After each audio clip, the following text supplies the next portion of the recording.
lanjut pada kegiatan presentasi yang kedua yang akan dibawakan oleh mahasiswi Fakultas Kedokteran Universitas Islam Al-Azhar dengan nama Kia.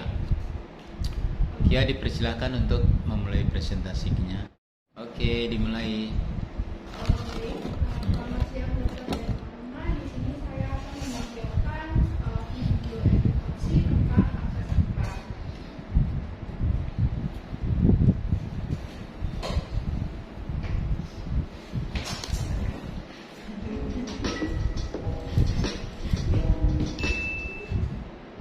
Ada omongan apa, Mas? Peraturan atasnya dok sudah 2 minggu ini dan nada demam mulai turun dok. Oh iya, di sini sudah ada hasil USG-nya ya. Di sini ditemukan adanya gambaran nanah pada hatinya. Suka minum alkohol atau tuak, Mas? Iya sedikit aja dok. Ilustrasi kasus pada video sebelumnya ini merupakan salah satu contoh pasien dengan penderita abses hepar atau abses liver, yaitu ditemukan adanya nanah pada hatinya. Nah, kondisi ini seringkali kita temukan pada orang-orang yang suka mengkonsumsi tuak atau minuman beralkohol khas Indonesia. Hai, kembali lagi dengan channel YouTube BJ Surgeon bersama saya, Atia Fasya, dokter muda dari FK Unisr yang saat ini sedang menjalani stase bedah di AS Kota Mataram. Nah, pada video kali ini saya akan membahas kepada teman-teman terkait dengan abses hepar, bagaimana penjelasan lebih lanjutnya, simak video ini sampai habis ya. Abses hepar adalah rongga patologis yang timbul dalam jaringan hati yang berisi kumpulan nanah.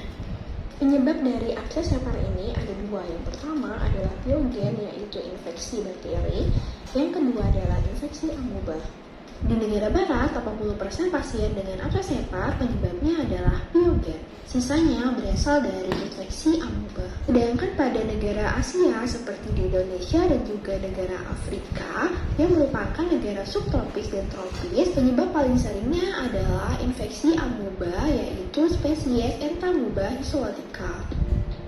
Gejala dan tanda pada orang-orang yang terkena abses hepar ini dapat berbeda-beda. Gejala umum yang sering dirasakan berupa nyeri perut kanan atas, disertai dengan adanya demam, berkeringat dingin, nafsu makan berkurang, berat badan menurun, dan terasa lemas. Kemudian bisa juga disertai dengan adanya mau muntah, dapat terabah hati membesar. Kemudian jika infeksi ini berlanjut yang menyebabkan adanya sumbatan pada saluran empedu, akan menyebabkan gejala berupa kencing berwarna kecoklatan, kulit dan mata berwarna kuning, dan feses berwarna pucat.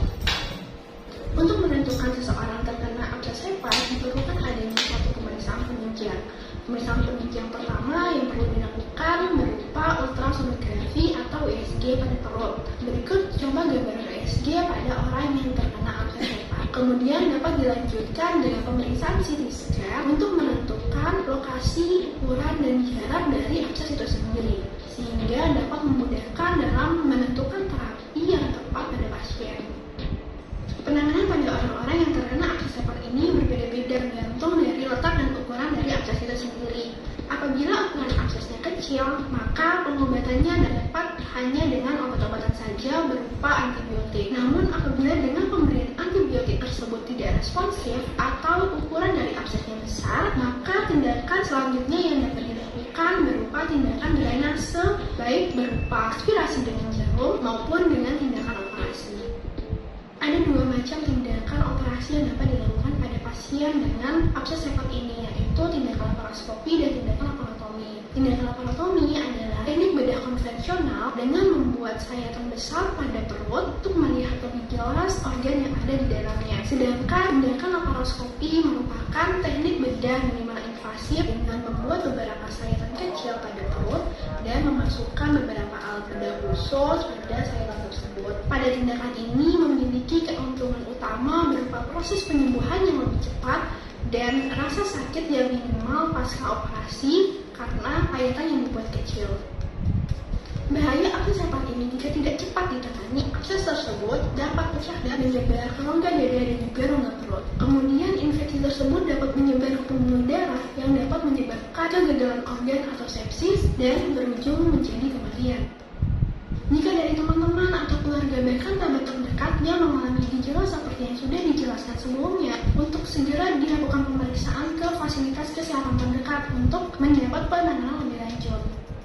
Mungkin sekian dulu video pada kali ini, semoga bermanfaat dan jangan lupa tonton video-video selanjutnya ya.